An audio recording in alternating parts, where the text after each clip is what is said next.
18. We don't have a lot more to discuss on Lecture 18, but I did want to point out some things that we're going to kind of work on today, or some questions that we're going to try to work through today. When we looked at our point2D object, we had a bunch of different things that we did. We had a scale function, right? Scale just modified our point by moving it farther out from the origin, so it multiplied the x and y coordinates of our current point by a scalar. That just kind of extends our vector out. It doesn't actually change, it doesn't return anything, it doesn't print anything, but it does change the attributes that are actually part of the point. Our operators, like the multiply operator,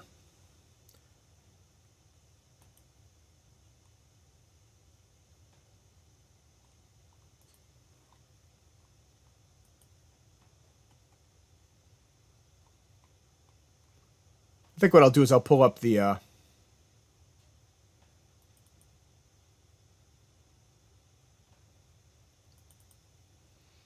this is a completed one we're giving you for your Lecture 19 exercises. So we had a couple of things, right? If you look at things like distance and magnitude, they don't change the attributes, right? The attributes are x and y. They don't change the attributes, but they calculate something based on the attributes and return that value. We had our function scale. Scale doesn't return anything, right? There's no return statement on scale.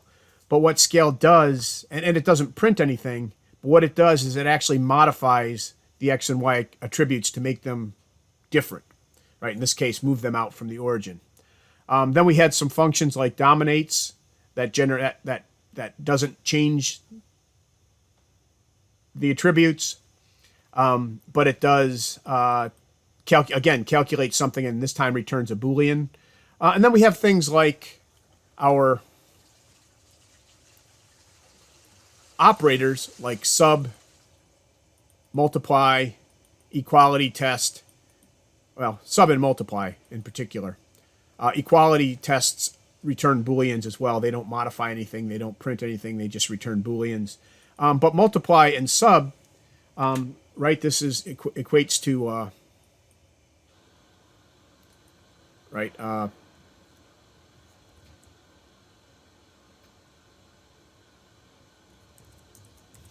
that show me? Yeah, so multiply equates to t times 4, for example.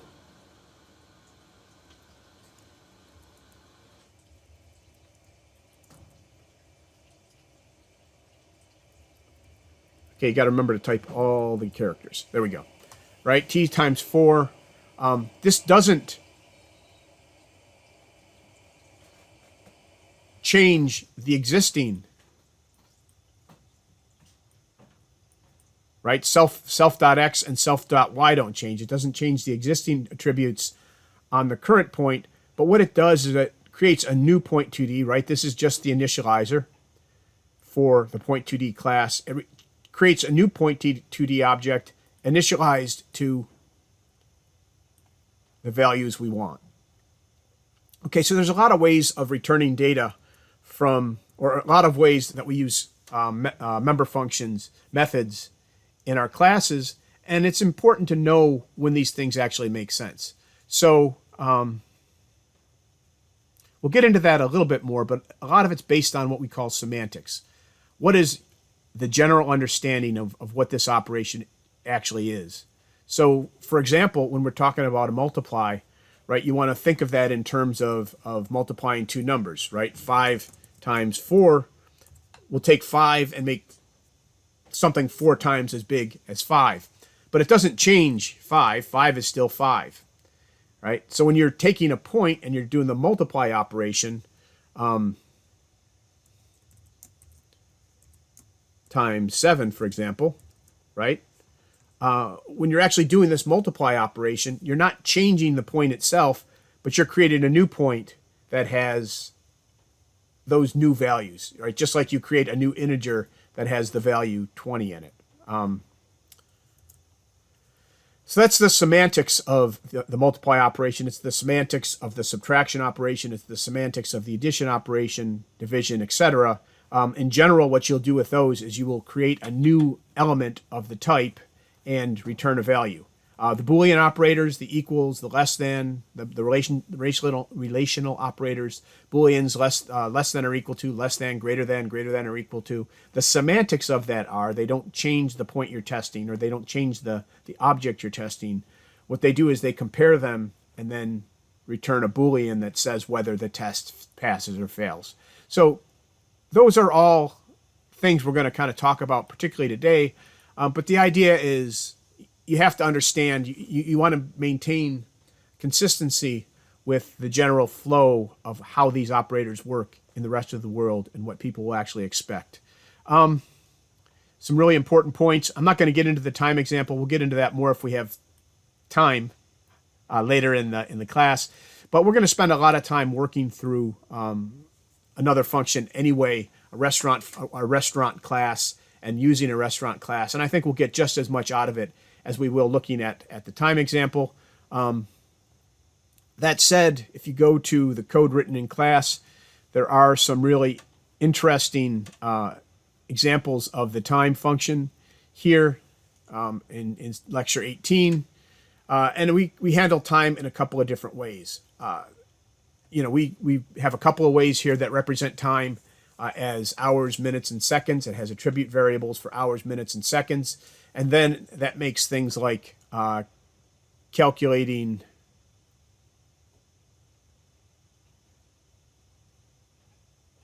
that makes things like the add function very long. But this is the way that's a minus. Add and subtract become harder. But on the plus side, you're going to be dealing with the data in the way the person expects to see it, hours, minutes, and seconds. On the other hand, other examples of this time class don't maintain hours and minutes and seconds. All they do is they maintain seconds since midnight seconds since midnight of the day, I guess, essentially. So how many seconds have passed? Everything is maintained in seconds. And then what they do is they give us functions that makes the add function. I'm sorry, this one is still hours, minutes, and seconds, but it's in a list. And again, you can see that the add function and the subtract function are kind of long. If we come up to the very top one right here, this is doing just storing the seconds, not hours, minutes, and seconds. And you can see that what that does is that makes things like the add and the subtraction significantly easier. It's easier to program, but then we need a way to convert between seconds since midnight into a form that somebody's going to want to see. So we have to have this conversion function that puts it in a user-friendly form. And it's these types of trade-offs that we want you to kind of think about when you're making a class. What's easiest to implement? What does the user want to see? And how do I want to allocate functionality so that it's both easy for me to code and easy for the user to kind of to operate on?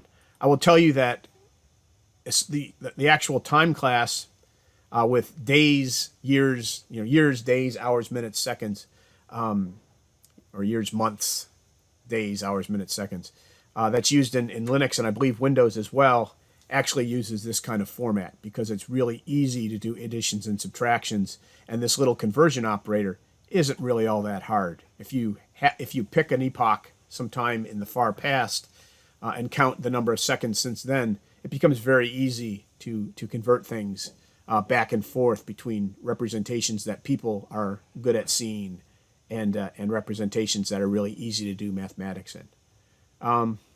Okay. Go back to our Lecture 18. I think the last thing I wanted to talk about. So that's what we want to talk about when we're talking about the time example. Take a look at those and see if you can pick out the trade-offs and what things are easier and what things are harder based on the different trade-offs we make. I wanted to end on this because this is important and this is going to feed into what we talk about for the rest of the day. Don't don't create attributes outside of the class. You should have your attributes in your class, and they should all be initialized to sane or user-defined values, depending on what they are in the initializer class. That's the best way to do it. That will be imposed on you when you get into languages like C, C++, Java, etc. Python is a much looser with the rules type of language, so that isn't imposed on you in Python, but it should be. It makes your code a lot cleaner, and it keeps bad things from happening. So try to keep that in mind. In general, we try not to directly access attributes. You'll find out that we say this, and then we go through and actually directly change or access attributes directly. It's better not to. It's better to have getter and setter methods. Setter methods set a value, and getter methods get a value. And when we get into things like C++ and Java, you're going to find out that you can't actually access the attributes unless they allow you to, unless there's generally you can enforce it so that you can't access it unless there's a getter or a setter method. You can also loosen up the rules and let people access it as well. But in general, you want to keep that from happening. And this is a really important thing. And you'll see that in the time design we did. What we want to think about is we want to think about how the class is used. So we want to think about the methods first. What capabilities do we want to provide the user of our class? And once we have that together, and once we have the API defined, then you can go through and decide between doing hours, minutes, and seconds to store time, or doing just seconds since midnight to store the time. You can think about it in terms, those things are independent of how the user sees the data, because you can always have a nice little function convert that converts it to what the user is expecting to see, just like we have